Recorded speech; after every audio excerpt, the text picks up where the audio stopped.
திமுக MLA, அவருடைய பேரு கருணாநிதி. அவருடைய மகன் வீட்டிலே பணி செய்யக்கூடிய ஒரு பட்டியலின சகோதரியை அடித்து உடைத்திருக்கின்றான், சூடு வச்சிருக்கிறான். அதை பற்றி திருமாவளவன் என்ன வாயே திறக்கல, இன்னும் வாயே திறக்கல. திருமாவளவன் போய் மைக் கொடுத்தீங்கன்னா இந்த ஆட்சியை திமுக காரன் பாராட்டுறத விட திருமாவளவன் நல்லா பாராட்டுறார்.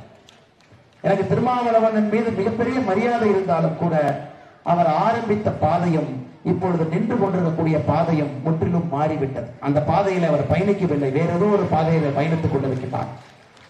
அண்ணன் திருமாவளவன் அவர்களே, சமூக நீதி பேசக்கூடிய நீங்க உண்மையாலுமே சமூக நீதியை காக்கக்கூடிய நரேந்திர மோடி அவர்களை பற்றி நீங்க தவறா பேசுனீங்கன்னா நம்முடைய தாய்மார்களும் சகோதரிகளும் அதை ஏற்றுக்கொள்ள மாட்டார்கள் என்று சிதம்பரம் மண்ணிலிருந்தே நான் சொல்றேன். யாருமே அதை ஏற்றுக்கொள்ள போவதில்லை சகோதர சகோதரி. அதையெல்லாம் பாருங்க, இன்னைக்கு பாருங்க, குறிப்பாக வெயில் நிற்கிறீங்க, அதிகமா உங்களுடைய நேரத்தை எடுத்துக்கொள்ளக்கூடாது சகோதர சகோதரி. 2024 எதற்கு முக்கிய